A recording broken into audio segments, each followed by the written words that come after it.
Hi, everybody. Thank you so much for joining us and welcome again to an episode of the DK Show. Today, I'm joined by Stuart Dunk. Stuart, thank you for joining us.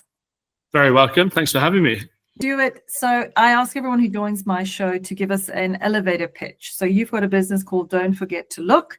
And imagine I met you in the elevator and you've got a couple of seconds to convince me to ride the elevator to your floor instead of mine. And what is your elevator pitch? Let me hear it. Cool. So Don't Forget to Look was created to help agency leaders sleep better at night.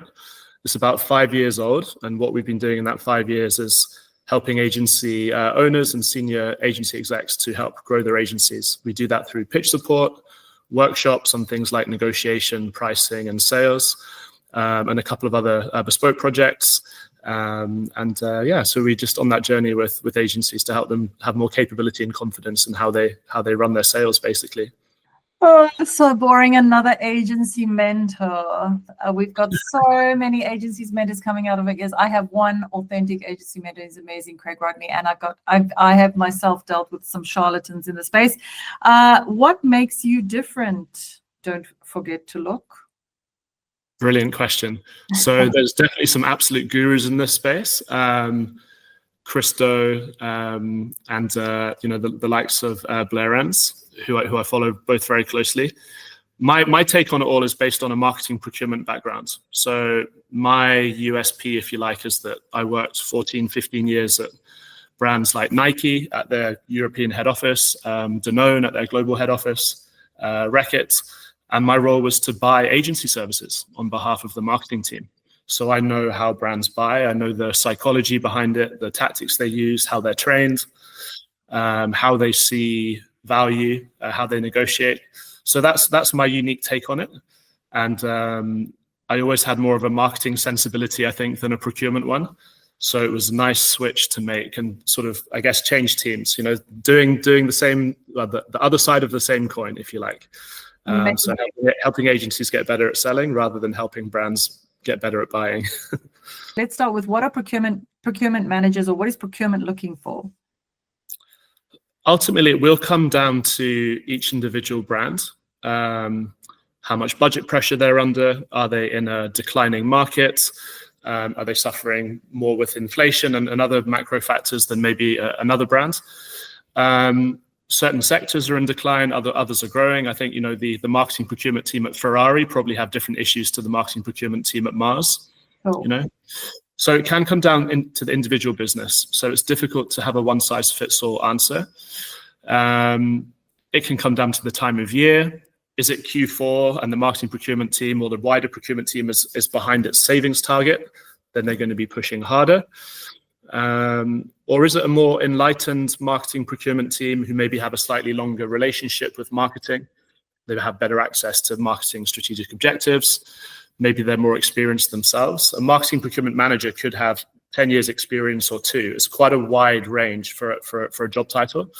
And they don't really marry one-to-one across businesses. So on an individual basis, I try to coach agencies that you need to try to work out what type of business and what type of marketing procurement person you're dealing with. That will impact how you can influence them. A little hack that I teach my agency clients is that if you go onto the procurement job adverts on LinkedIn of a prospective client at a brand, look at the language that's being used in the job ads. If they're talking about partnership, innovation, these sorts of things, you might be dealing with a more progressive procurement organization. If you see it littered with words like savings, value delivery, cost cutting, these sorts of things, then you've been warned. You're going to be dealing with a procurement function which is very tough on price and may not be able to talk in terms of other types of value. They'll just want to talk about price. So there's definitely a few things that we go into quite deeply with clients that that we can show them. So what are the big things that agencies are doing wrong that you saw across the board in your many years of experience in that role? I think probably the biggest one is coming in with the mindset which is limiting, which is that these guys are the enemy. Procurement is the enemy. I think you need to understand the pressures that they might be under or not under in terms of savings delivery. We need to be able to be on a level with them, walk in someone's shoes for a bit. And one of the best things that you can do, even if a procurement function or person in a pitch has a very tied up and tight scorecard and weightings, and it's all very regimented and you feel a bit restricted in terms of how you're putting together your pitch response, still remember that people buy from people. People still buy with emotion. People buy the why, not just the what. And our ability as marketing agency people to tell great stories, to show creativity, to be strategic, there's still a way to influence people who are very analytical and numbers driven. And the better marketing procurement people, or the ones that maybe have more of a marketing sensibility as well, they like to hear the story. They want to know the origin story of your agency. They want to know just as much what makes you different as just as much as what makes you better. So there's all of these different things at play. And I'm probably going to say a couple of times today, there's no silver bullet, but there's just this spectrum of things that we can use to influence around human nature, but also the things in the job that make it hard for marketing procurement. Procurement came from direct procurement, buying things that you can see. A car manufacturer would have to buy electronics, plastics, steel, whatever that would go into the car. That's arguably quite simple procurement. How much of it do I want? What's the specification? When and where does it need to be delivered? Who can give me the best price at that specification? Marketing procurement, I think it's interesting for agencies to understand, or to vibe with. Like, it's hard to measure strategy. It's hard to measure creativity. But agencies who spend a lot of time showing that they are obsessed with results, effectiveness, they have a bulletproof process for understanding clients and their needs, these are the agencies who are winning. Right. I like that. So when I met you the first time, you said agencies are drowning in a sea of sameness. Unpack that for me. What does that mean? So there's a lot of agencies who can do similar things. Okay, so if you walk around London, for example, you could probably knock on the door of 50 PR agencies or 50 digital agencies in a day. That gives a lot of power to marketing procurement. If they're creating a short list for a pitch, they will, take some recommendations from marketing, they'll do some research themselves. Hopefully they have some good agency knowledge themselves. But ultimately, in an undifferentiated category, where lots of agencies sound and look the same, it leads to a price-focused negotiation. So agencies who are saying similar things, pricing it the same way, their case studies even look the same, it gives the brand so much power to say, okay, you're all so similar, then this becomes a race to the bottom. Who can do it the cheapest? Right. So agencies must seek to achieve differentiation, to be seen as different, not necessarily better, but just different, have something different to say. So your value proposition, your positioning must not be generic, these sorts of things. So how do you work with your clients? What's the first thing that you look at? What is your process that you follow with your clients? Because you mentioned you look at everything. You look at, the USPs, the differentiation, the value proposition and positioning, their pricing, their whole sales process. I mean, that's a lot to take on. So where do you start? Yeah, so we look at different parts of an agency sales funnel. And what I try to do is what I coach the agency leaders that I'm working with to do. It's in a conversation like this. So let's say you've been introduced to a CMO at a brand, or you've done some targeted outreach, you've got the meeting with the marketing director at the brand. You must be going in with great questions. We call them value-based questions. So you can be asking about where do they want to be in a year or two's time, what's working, not working. If the meeting's going well, you could even ask something like, so if we're sitting down in a year's time, how will we know that the work we did made a difference? How do you get your bonus paid? These sorts of things. So we must come in with these great questions. And by doing that, I think it's Chris Voss who wrote Never Split the Difference. When you ask great questions, you appear both interested and interesting. You appear consultative, it's strategic. So when I'm asking you what you need and what's the difference between where you are and where you want to get to, that helps me uncover where we should focus. So it's a little bit like diagnosing. So it's like when you go to the doctor asks you all these questions and then they will diagnose. A little bit like a lawyer. A lawyer can't know how to defend or to prosecute until they have all the information that they need. So starting off by understanding what the client seeks to be true. Where are they now? What does good look like? How will it be measured? What will the impact be on their business if we hit certain targets that they might have internally? Those become the things that fuel what the deliverables of a statement of work might be. So I'll try and have the same approach. I'll ask them, what's your conversion rate? What's your average margin? How confident is your wider team feeling when they pitch? What percentage of the work that you do is priced purely on rate cards versus other type of pricing? And that way I can sort of piece together some proposed deliverables that we might work on together. And I'd always do 3 options of pricing so that, you know, one of the sort of pricing psychology things that we teach is when you offer someone one price, you're asking a closed question and you're likely to meet resistance. When you offer 3 prices, you're 50% more likely to reach an agreement. And typically the client will lean in, and you might end up with a hybrid between 3 of the sets of deliverables, but it invites a dialogue rather than a yes, no. So yeah, those are some of the things that I think about, that I coach, and that I see a lot of value in for the clients that I'm working with, teaching them how to do that. Since you've taken on some clients and have you helped anybody? What are your case studies, your success stories of people that you've helped? So there was this guy, Joe, and... So one of my favorite case studies last year, one of my agency clients who I've known for a really long time, actually, while I was still working brand side, I worked with them. We ran a value-based selling and a pricing workshop. I think it was end of September.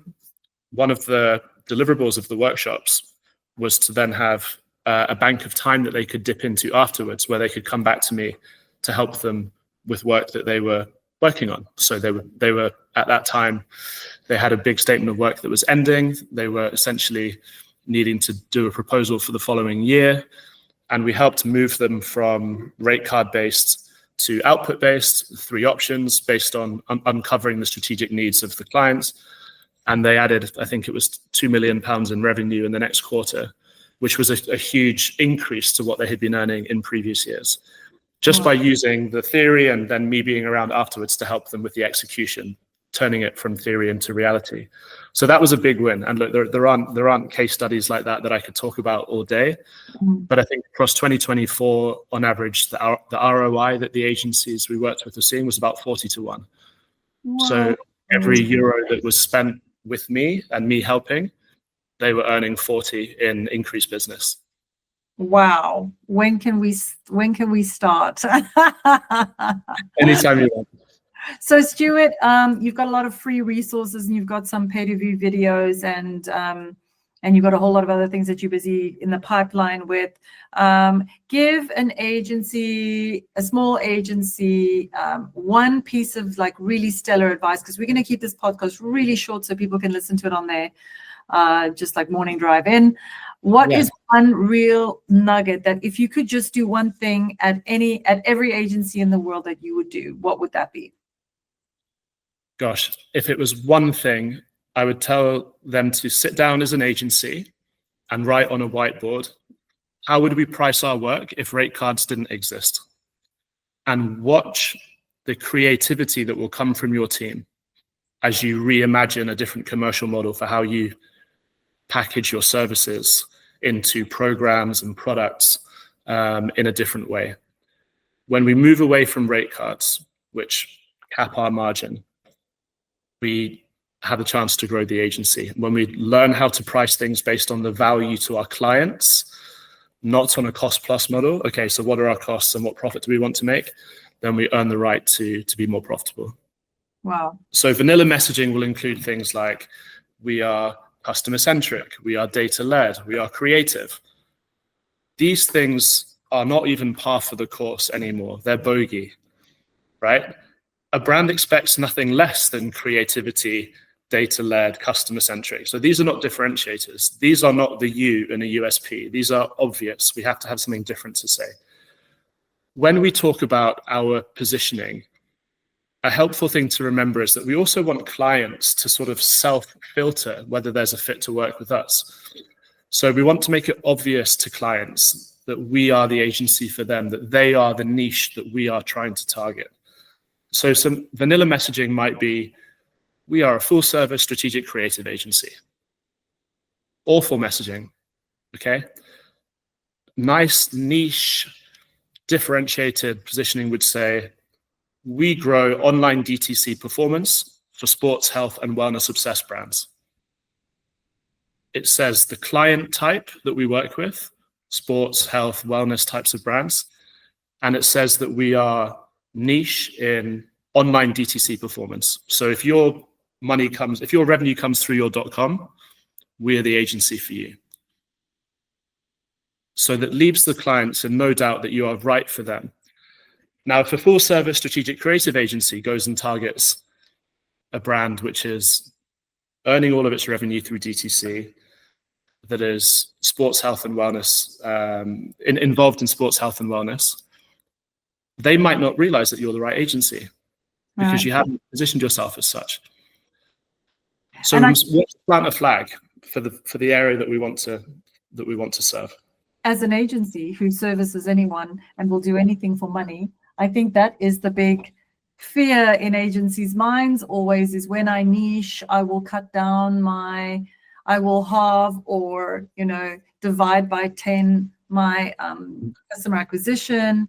And so what is your reply to that when the agencies is, but what if I lose all this work? So here's what happens when you don't niche. You say that you are all the things, full service, etc., integrated, and all of the rest of it. When you say that, the psychology of the buyer is, I bet they can't be world-class at all of those things. There is probably 2% of agencies in the world who can get away with that because they have the scale of a big global network. And they can truly say, integrate, full service, all of the rest. For the rest of us who don't make the difficult decision to niche, we end up coming second a lot because someone can do the things better. Conversely, when we decide to focus in a narrower area, and we can work out where those areas should be. We look at the profit centers of our sales. Mm-hmm. Where are we overperforming? What are our highest margin clients buying from us?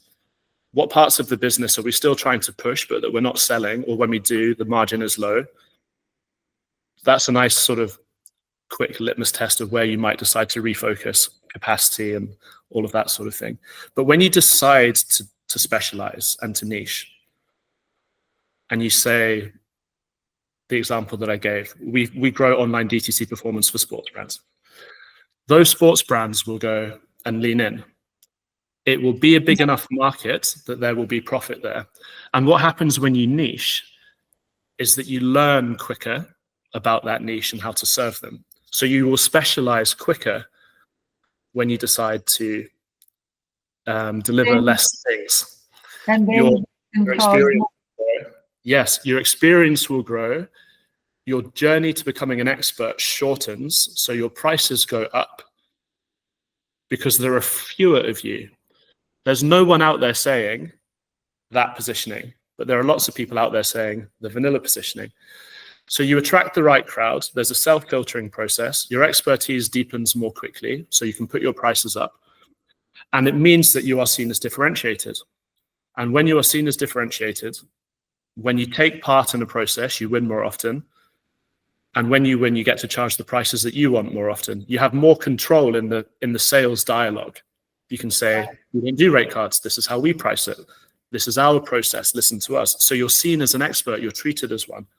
Mm-hmm. And we're often seen as servants, and we get pushed around as agencies. And it's partly because we're undifferentiated.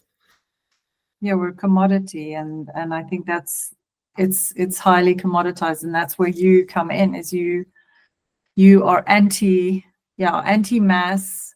and I think it's probably a fine balance with the founder's mindset and a fear-based mindset, and trying to encourage them into taking a risk, positioning, and for example, I know that we try to offer, like, we offer so many services. We can do all of them, but do we want all of them? Like, it means I have to hire more people and I have to be pulled into more meetings because in some cases I'm the expert in that space. So I think my takeaway from you is having the courage and the confidence to say, listen, we are a B2B agency, and literally walk away from any work that is not B2B. Yeah, look, it's a massive decision, and it's scary, but the thing that holds agencies back from taking control of changing their commercial footprint, how they charge for things, how they establish value with clients, these different sorts of skills, it's often the sort of the limiting beliefs that we have. We've always done it this way, so we're afraid to change. But for agencies who commit to diving into understanding what the upside could be and increasing that capability and confidence in putting together different pricing models, how to negotiate better, how to ask better questions that uncover strategic information, and how to have a positioning and a value proposition which stands out and says something different. When you commit to that journey, there's so much upside. But it first takes a sponsor, a leader, to say, we're done with these low margin wins. We're done with competing on everything all the time. And we want to specialize and be treated as consultants, not as servants. And then when the mindset sort of trickles through the agency, that's really powerful. I love it, Stuart. So I think you're worth the money. And I'm going to encourage all my listeners who are agencies to give you a call. And thank you for your time. I really appreciate it. And guys, look out for the Q&A blog. Stu answered a whole bunch of questions that we weren't able to get to, and we're going to type that up, and we will share the link down in the description below. Stuart, thank you so much. You're amazing.